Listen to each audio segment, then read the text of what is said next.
guys, I'm D'Angelo with TravelCostaRicaNow.com, and thank you guys for coming along with another expat interview. Today we have Christine. Christine's been here for a long time. So hopefully this is going to be a great interview. It's going to be great. Hopefully it goes good on my part. My first interview of me interviewing people. So you're my first. I'm quite honored. Yeah, thank you. Thank you, Christine, for coming along. We're here. Yeah.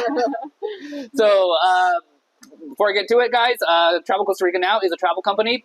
If you are looking for travel through Costa Rica, go to our website, TravelCostaRicaNow.com. There's a 4-minute form. Go fill that out, and we'll help you with a vacation of a lifetime. Mm-hmm. And if you're part of this expat interviews and looking to move down here, we have expat retreats coming up. We're trying to do those every year. And we have a real estate side of our website as well. So if you're looking for property, you just want to scope out the options. We mostly focus in the La Fortuna area, but hopefully we're looking for other realtors around the country that want to add to our repertoire of videos. Let's see, what else? Subscribe, yeah, subscribe, please subscribe. YouTube's hard. More than subscribe, engage, comment. Yes. Let us know anything else you would like in the future expat interviews. Any questions, any topics you would like asked, put that in the comments. Any questions you might have for Christine, put them in the comments. I'm sure she'll read through them or look at the video. All right, so let's get on with it. Here we go. All right. So Christine, you moved here, what was it, 25 years ago? Yes, can you believe it? Just like that. Quick. And you've always been in the La Fortuna area? Yes. Yeah. What made you move here? Well, I was working in tourism to begin with, so I was working for a company back in the day. It was called Gap, but it's G Adventures, based out of Toronto. And so I was leading trips all over South America, doing the Inca Trail, which I did like 16 times. And then they needed someone up here in Central America. So they sent me up here. You know, I'd lived in Mexico for a while, but it was a whole new ballgame. I mean, coming through all the way from Cancun, like through all the countries, Belize, Guatemala. So you were young traveling through all of it. Oh my goodness, it was intense. Back in the day, I'm sure that has changed. Yeah, because we didn't have any phones. Oh. You know, you weren't like connected on Waze or on Google Maps. You're on paper maps. Exactly, it was crazy.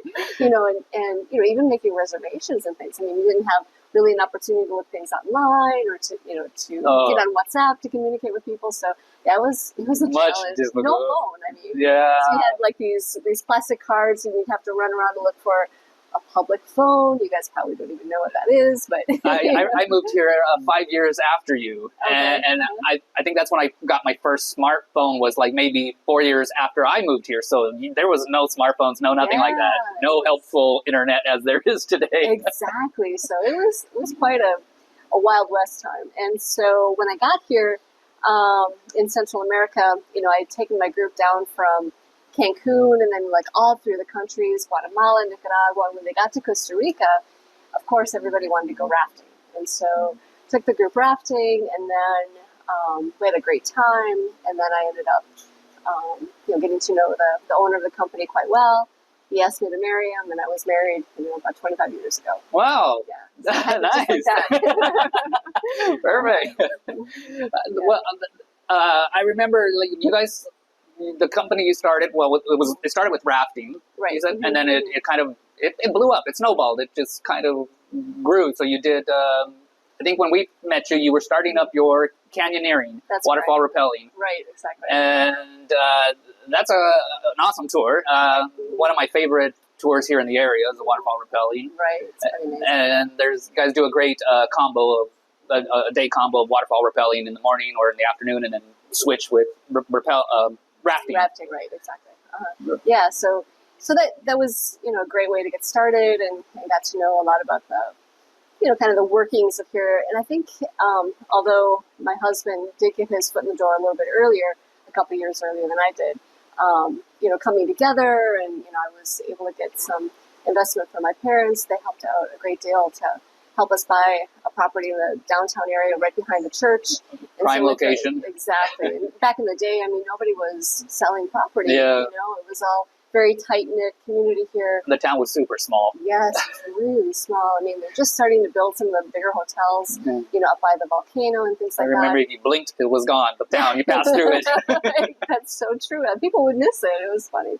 So, we really got our foot in the door right at the right time, and we're able to build our office behind the church, and that really gave us kind of that notoriety. Yeah, exactly. And so from there, it was really important to diversify. We didn't just want to have rafting guides. We wanted to have adventure guides that could really do a lot more things, and so they would be more employable as well. Yeah. So they could, after being a rafting guide, which is really quite hard on your body, you could then go on to become a nature guide, or you could do other things. And so that was really our philosophy back in the day, to try to look for other adventures, invent new things. Our slogan was always on the verge, or on the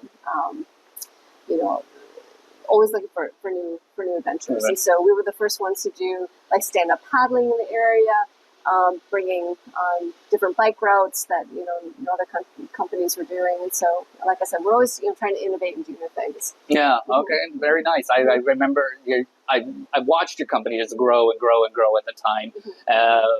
Michael and I started ours probably about 8 years after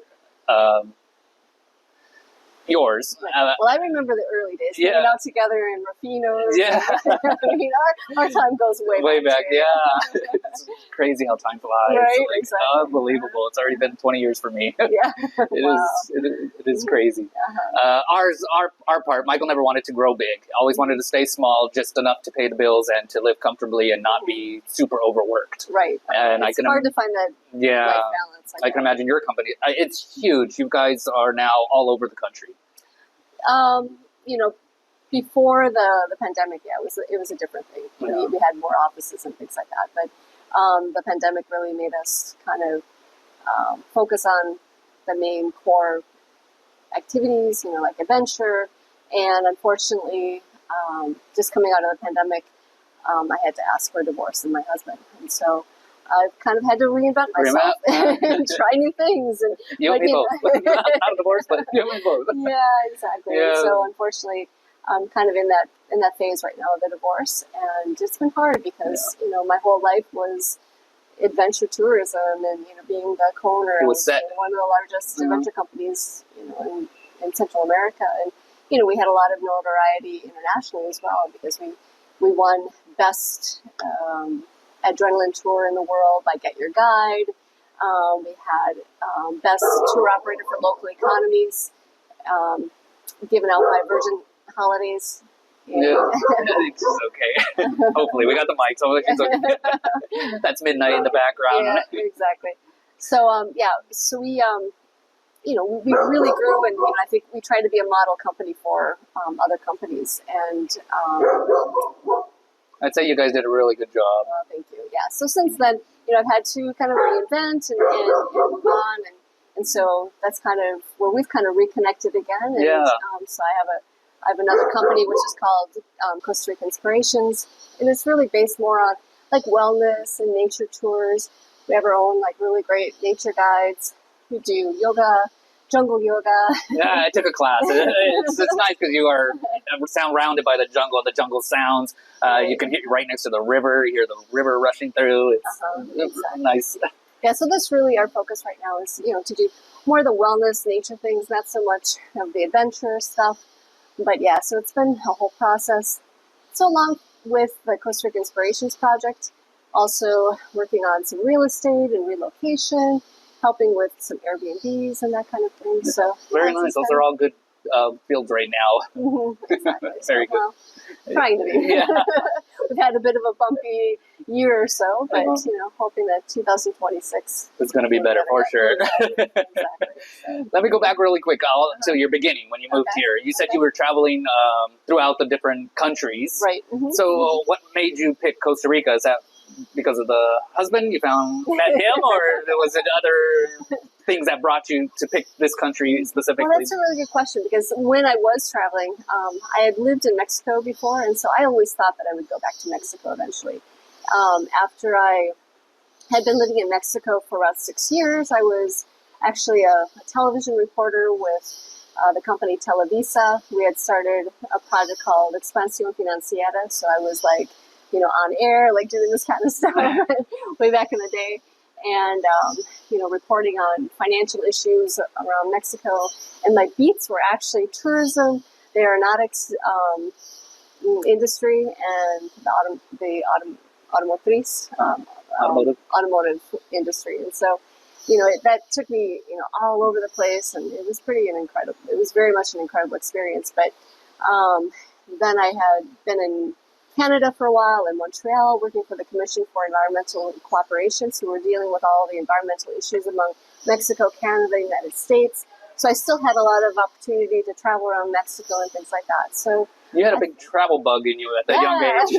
Exactly. So I did a lot of exploring. Even when I was with G Adventures, I got to like Guatemala and Rio Dulce. I thought, hanging out here, starting a nice little echo. Yeah, that's a great company back in the day. I always was like, man, I should go apply with them because they take you everywhere. Yeah, it's true. And, you didn't have any costs, you didn't have to pay rent or anything like that. You were making an income every month. So I was able to save a lot of money. That really helped me when I came here, and I invested in my husband's company as well. So, that with my parents' investments, we were able to, really put that together. But so I was looking around, I thought maybe, if not, Guatemala, then, Nicaragua had some great opportunities as well.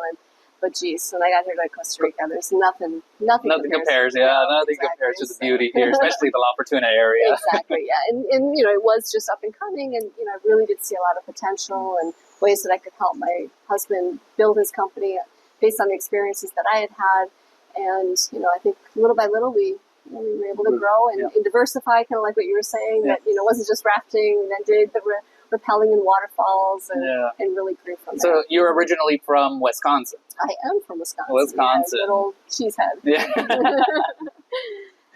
Which is interesting because I know we're going to get into some more expat stuff, but as part of like the diversification process, we started doing cooking classes, and I really wanted to understand the whole process of actually bringing food from the farm and putting it on the table. And so we started our own farm. I had my own dairy business.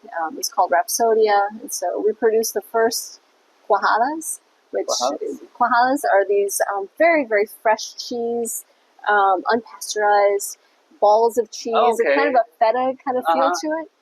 Very popular in Nicaragua. Balls are like a string cheese type of No, cheese? we did that as well, which is palmita. Yeah. But this other thing is called cuajada, and so it's it's compact, but then when you start cutting it, it kind of crumbles, and so it's very common in Nicaragua and Guanacaste and places like that. So we were the first dairy company to actually have that, and we had distribution to the local supermarkets like Roseville, and then little pulperias, which are like the small little supermarkets stores, in the little mini marts.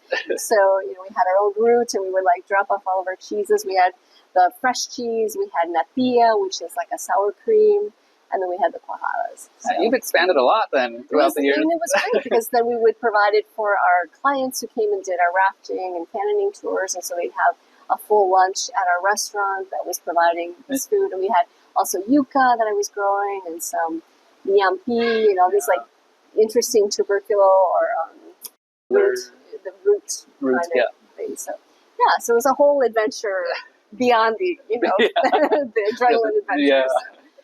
So we did diversify quite a bit back in the day. Did you find it difficult to accumulate from U.S. lifestyle to back in the day? I mean, I would say Costa Rica is now not what it used to be 25 years ago. Like it was, like you said, no smartphones, no internet, nothing like that. Was it a hard change to make back then? You had that travel bug. You were like, get me out of here. Let's go explore the world. But, once I found here and really concentrated on the company and trying to build it and so forth, it just felt very comfortable to be here. And the challenge of, trying to grow the company and getting to know people and be accepted. And it's interesting here in Costa Rica, particularly in San Carlos. Back in the day, it was a little bit more, I don't know if I can say it, but xenophobic. There was like this kind of sense of curiosity mixed with fear Yeah. of people moving into the community. And so San Carlos is our province here. And so that was certainly a challenge in the beginning, just to kind of get people to feel comfortable with who we were. And what was great is that, for newcomers. So very strategically, we brought on some staff that had really great reputations. They were the ones who were able to be the face of the company and really, help us out and create. Well, we had a fantastic executive team, and so they were all Costa Ricans, of course, and so they guided us in how we were employing people and understanding the customs and the vacations and the all the other, the aguinaldo, the extra bonus. And San Carlos is a huge cowboy province, like very cowboy. So all of that was an important transition for us, but once you do get to know San Carleños or Costa Ricans in general, I mean, everybody says it. They're the most friendly people in the world, and very accommodating. And I remember so many Christmases spending with Costa Rican families because, it was just my husband and I for a long time. And we do have a 15-year-old daughter. And so, but it's just been so beautiful to really be accepted into the culture now. And when people, introduce me, they don't introduce me as La Tica, or digo sea a la gringa. You can't be gringa anymore after all this time. so that's kind of reassuring to me. But one of the things I was going to mention, I think that whole transition happened when we did have our daughter. You get to know the other families. You're involved in immersed a little bit more into the culture. Yeah, exactly. So especially the family culture here, which I've never been immersed into. Michael's never a kid person. I'm not a kid person. Like, we see a bunch of kids are like, okay, you go play over there. Yeah, exactly. But that is, I think, a strong part of the culture here is that whole family connection, and kids are important, and so they do a lot of activities for kids here. In fact, this morning I was playing pickleball, and they have clinics for children during this is the holiday season right now, and so kids are on vacation, and so they're on vacation for a long time. Right, I know. Like every year, I'm like, they're still on vacation. It's like two months or so for the holiday season. So so they're at least having things for them to do. So there's a pickleball clinic, and I saw a bunch of jumpy things. The bouncy houses. Yeah. There was 10 of them out there. I'm like, so kids are important, and parents go a long way to try to support them. Yeah. And in fact, I remember when Marley was much younger, one of the things I really wanted to do is get her exposed to different sports and different activities and that kind of thing. And so, in the very beginning, I was concerned that we're this small town that's very much based on tourism, but there wasn't that whole kind of family connection. So. A lot of times I'd have to take Marley an hour away to Ciudad Quesada to participate in ballet, and to get her into gymnastics, for example. But here in La Fortuna, it's grown more, and so there are more opportunities. More activities and stuff for kids here. There's ballet, there's dance here now.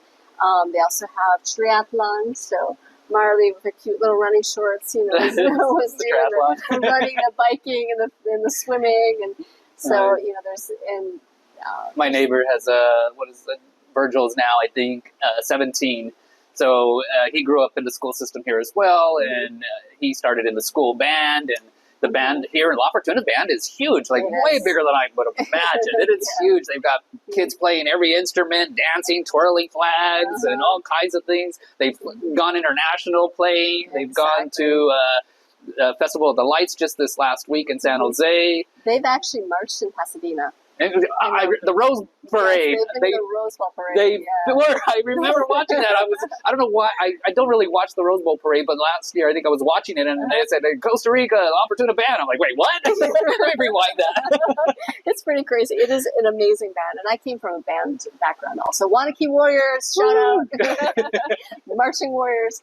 And so I very much appreciate that as well. I mean, there's a lot of musical talent in this community. So, you can even head out in the night and watch some live bands and really appreciate the kind of talent that people here have here. So, do you feel like your daughter's missing anything from growing up in a small, not really, we're growing, we're still a small town, but a small town La Fortuna as opposed to what you grew up in? in the States? She thinks she's missing out, but Yeah. she would love to, finish off high school in the U.S. But I would have to say that the education that she received in a public school, I think, is much better than I experienced as a young person growing up in a very good public school in Wisconsin. She, at her public school here in La Fortuna, it's quite renowned. It's the Burrito School, or San Francisco, has its own farm.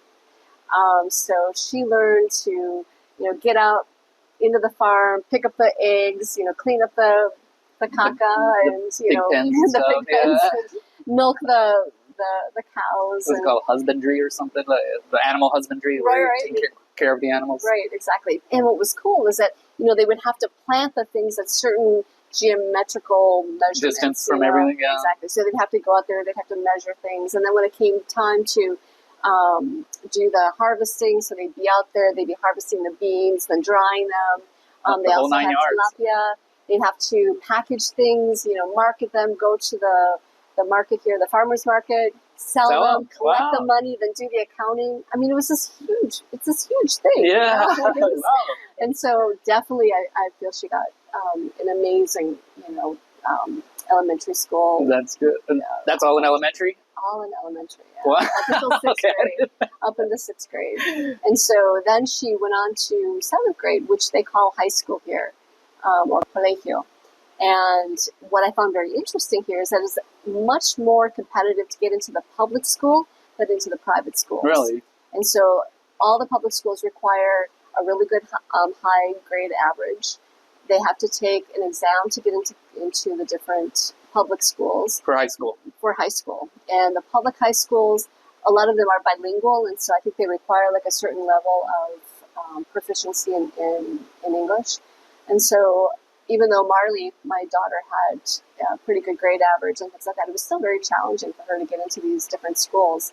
But I'm assuming she's fluent in English and Spanish. She does quite well in both of the language. And so because of her gymnastics, the best thing we had to do was to actually put her into private high school in Ciudad Quesada, which is an hour away. So she went all the way over there? Yeah, so she's up in the morning at 5:40 in the morning. And then, she travels, gets into school, then she goes straight to training, and she's getting back here to La Fortuna about 9 in the evening, pretty much every day. That sounds like my childhood.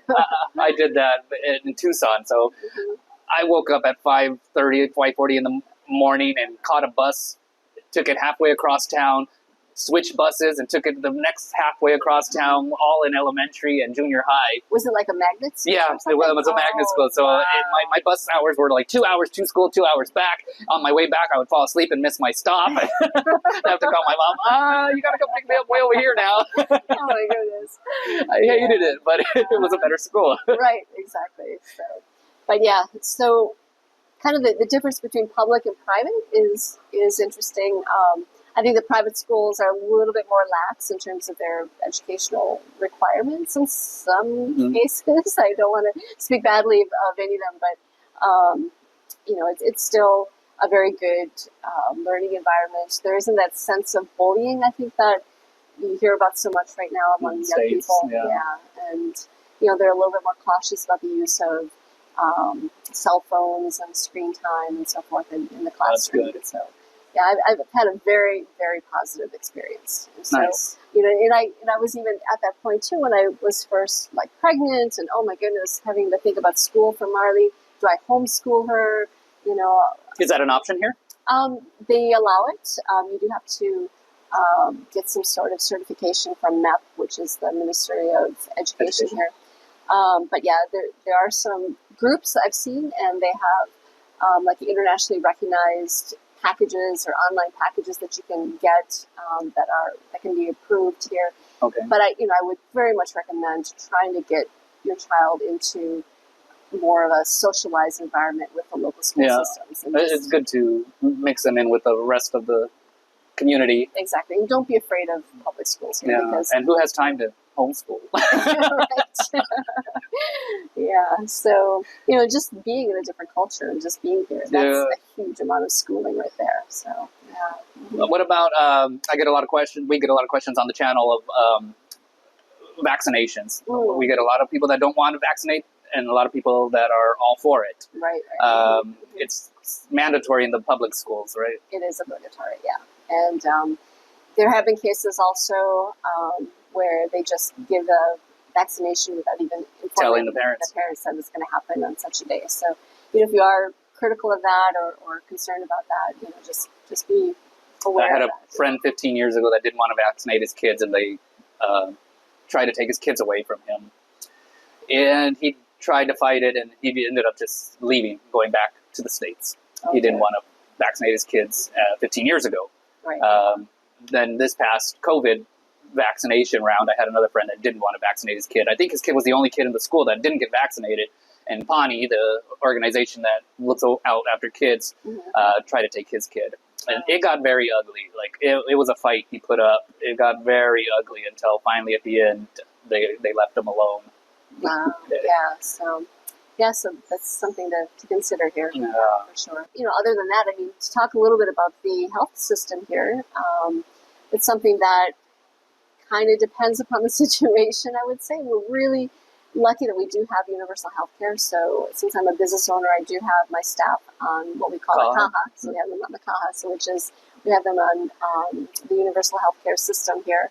So a percentage of their salary goes into the system, and then I pay the remainder. So it's like a breakdown of, I don't remember exactly, but 9% I think from the employee salary, and then I pay 21% of their salary into the system. And this is something that automatically gets paid every month, and you have that assurance that they're taken care of. Yeah. Being a business owner and having to have your staff on CAHA is expensive. So if you can imagine 21% of their salaries.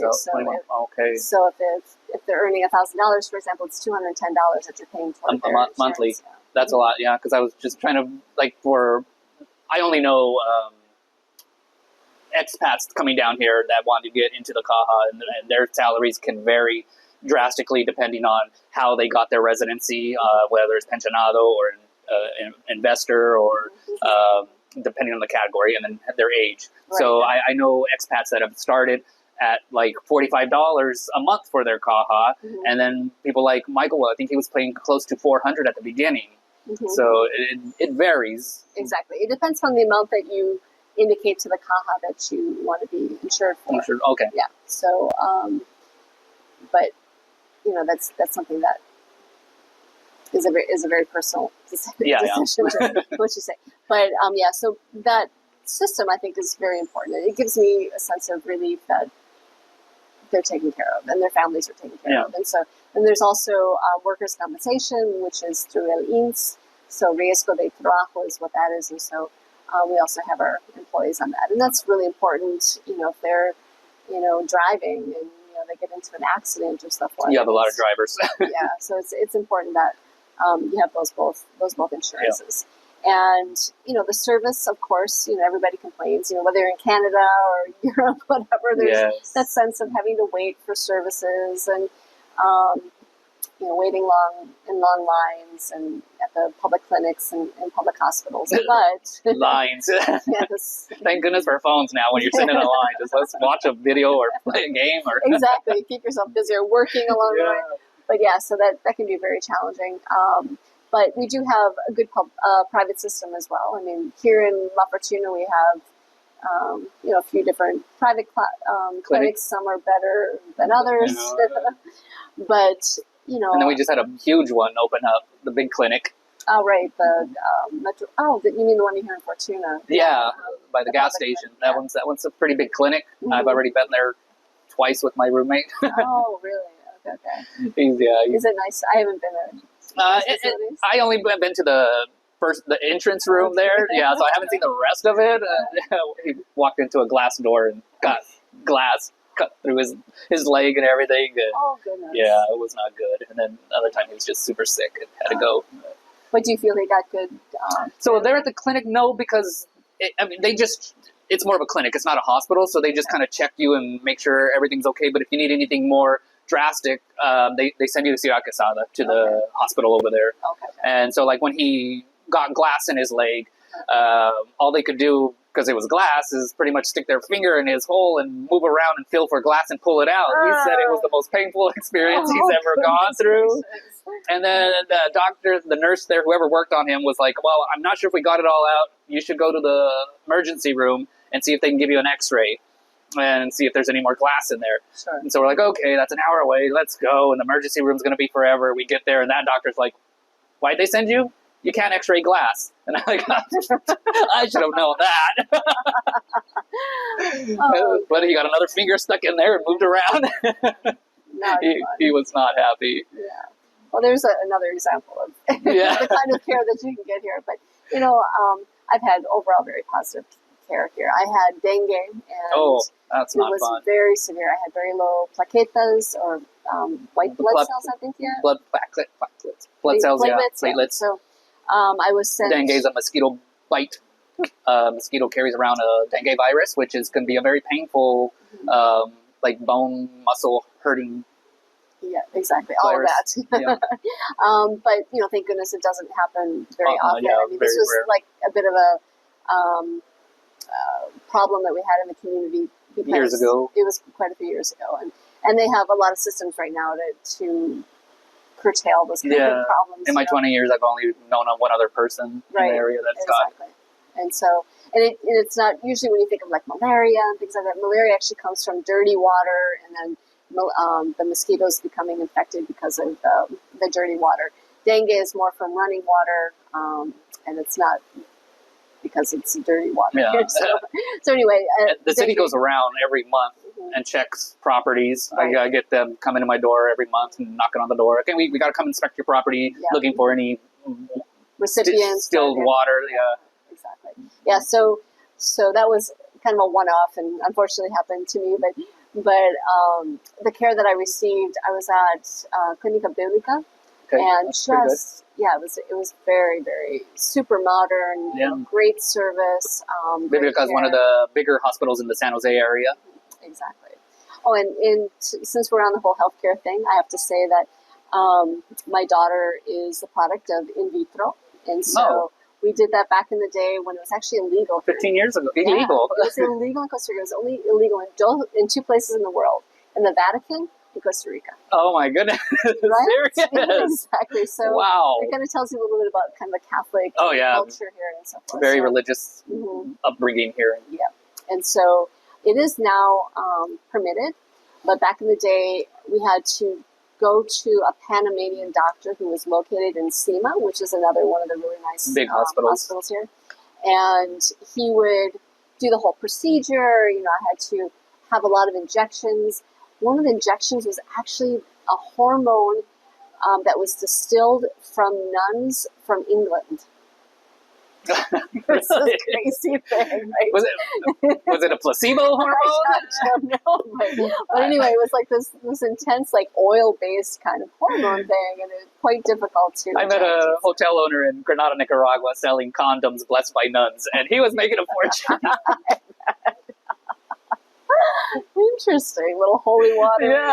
All right, but so we went through the process, and then we would have to fly to Panama. They actually do the process of the in vitro. So in Panama, and so very, very intense, modern facility. You can actually go in. You can see, you know, as your daughter's being replicated cell by cell. So it was a pretty incredible experience. And so, but now it's legal here.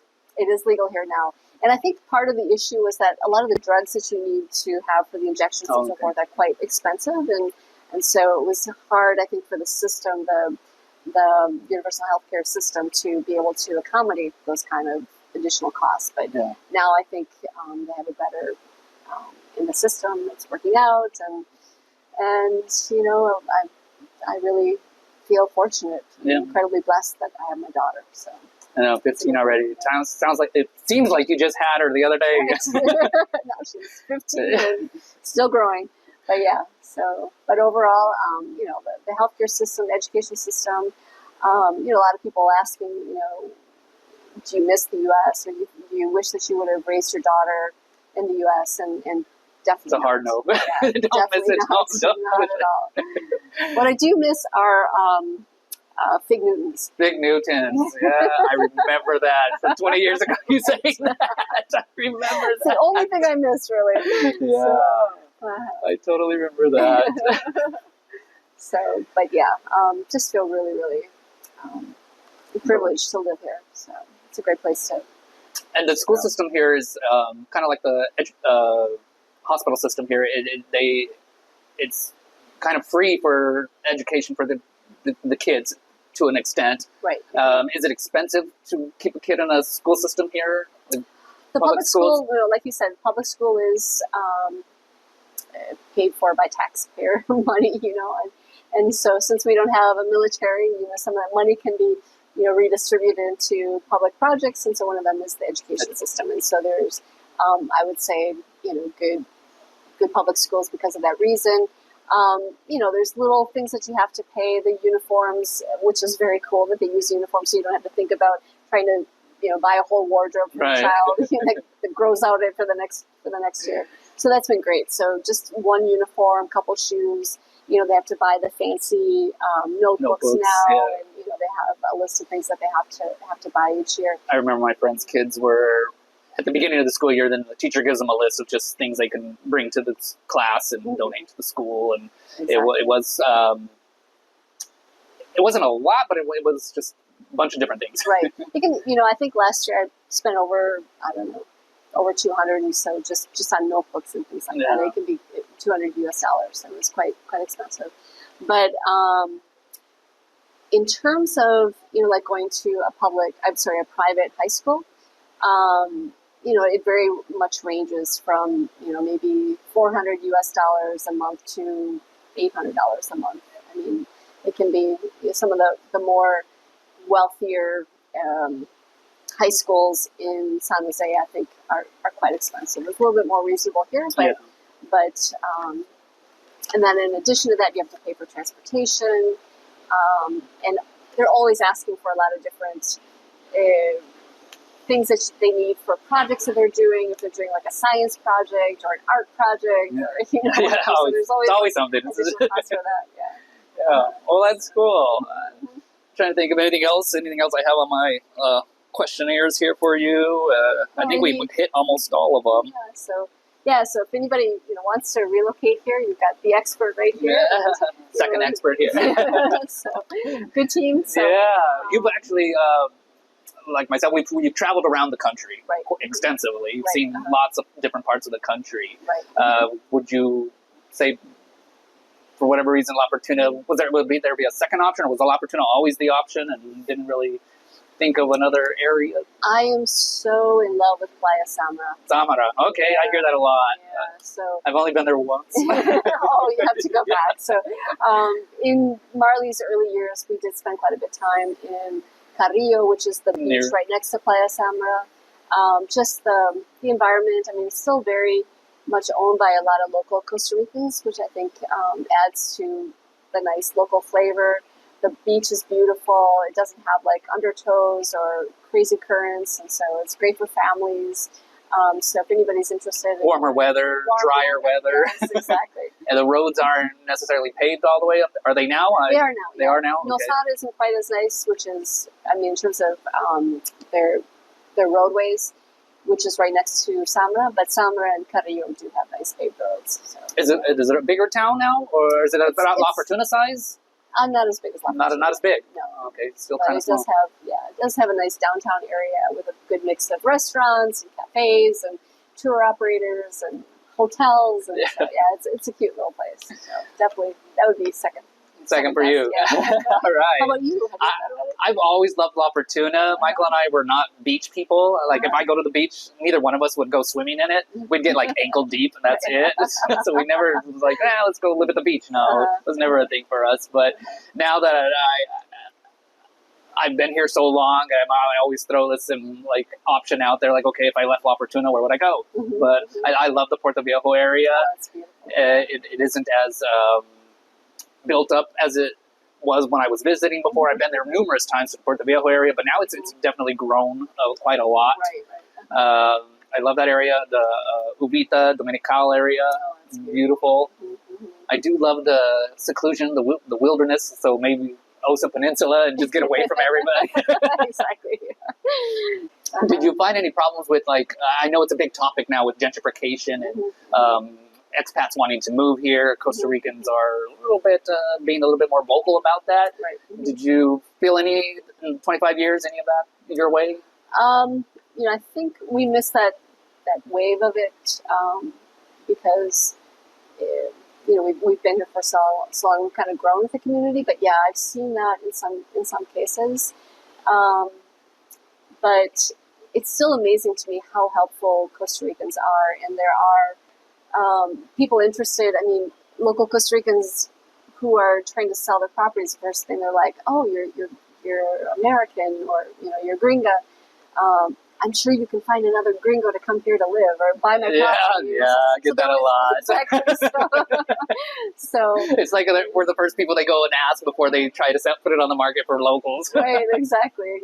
So I think there is still that sense of a welcoming towards that culture. One of the things I always tell people is that when I lived in Mexico, I'd get into a taxi or something, and the taxi driver would ask, "Well, where are you from?" And I'd say, "Soy gringa, pero no tengo la culpa." So I'm from the U.S., but it's not my fault. Yeah. And so they would laugh. Ha, ha, ha, ha, ha. And when I say that here in Costa Rica, they're like, "Well, what do you mean? Well, yeah. What's the problem?" I mean, so that kind of gives you an idea. I think they're a little bit more welcoming here still. Very welcoming. And, my philosophy in being in the real estate business as well is to find places that fit well for the right kind of people, if that makes sense. Yeah, well, that's I don't want to sell something to somebody that will then realize, like, "Oh, geez, this deal is not for me." Since we mentioned real estate, that was going to be my next question: is where do you feel like families different parts of the country would be suitable for different types of people? So families, I mean, we do pretty good here. You do good here in the La Fortuna area. It's a smaller town. It's not a big city. A big city life for kids and families would be much more busier, I guess, in San Jose. Right. Elderly people would want to be closer to hospitals. So I'm assuming San Jose or Central Valley for sure. Central Valley has better weather type. Sure. Than here, or the rainforest. We rain. There is rain. There's lots of sun here. You can tell we're already getting a little suntan today. But overall, I don't know. It really depends on the family and what they're looking for. I like this area because it's still so innocent. Very, yes. That's a good word for this. If that makes sense. And people are genuine. People are authentic. They play soccer in whatever field they soccer football. Sorry, in any place that there's an open thing, and they're welcoming of people to come in and play. So I like our small town feel, but maybe it's not for everybody. No. So and San Jose has its nice parts. I mean, there's some really nice communities and great schools there, but there's nothing like La Fortuna. Hustle and bustle of the big city I have no desire to ever go back to that ever. Yeah, you left Tucson, and that's it. Yeah, Tucson, Las Vegas was big enough for me, and I was like, no, I need the opposite, and La Fortuna was definitely the opposite. Yes, exactly. Wow, well, we covered a lot. Yeah. Anything else I need to say? But no, I think that there are still a lot of opportunities. I mean, people also ask about business opportunities. I think right now is actually kind of a good time to get your foot in the door because we've had a rough season. So people have taken on a lot of debt, opened their own Airbnbs. Yeah. Numbers haven't been quite so good. I see the real estate market getting ready to open. Yeah. Exactly. Well, a lot of Airbnb, like a lot of homes here are Airbnbs, and it is just so saturated right now. And I definitely see them like not being able to hold on to them and needing to sell, and the market definitely opening up for real estate. Exactly. And then business opportunities, because there's a lot of us who are now old, and maybe we started 20 years ago when things were just starting up, and we're looking to move on, and our children might not be interested in the businesses, and so I've heard of some opportunities coming up that whether it's restaurants or tour operators or transportation opportunities. I've seen the flow of change go from like the adventure activities and hustle and bustle of just adventure and running out and doing heavy, exhausting activities, climbing a volcano and stuff, to switching over to health and holistic and living clean and healthy living and a lot more vegetarian and vegan options here in La Fortuna, where there was hardly nothing before. That's true. Even with all the farmland that we are surrounded by, before it wasn't an option. Now it's like everywhere. Yes. So those are very positive changes. Yeah. So, now's the time. Now is the time. Yeah. Exactly. Well, Christine, thank you very much for your time. What a pleasure to be the first one. Yes. Hope it went well. We're gonna have a lot more. You guys will definitely hear more from Christine. And thank you guys for coming along. Again, we're travelcostaricanow.com. If you guys want to look for a Costa Rica travel adventure, go to our website, look up the travel part of our website, and if you're wanting to relocate and check into that and residency or any options about moving here, working here, doing anything of that, we'll have that on the website as well. So thank you guys for coming along. Have a good one. Hope it helps. What are you at?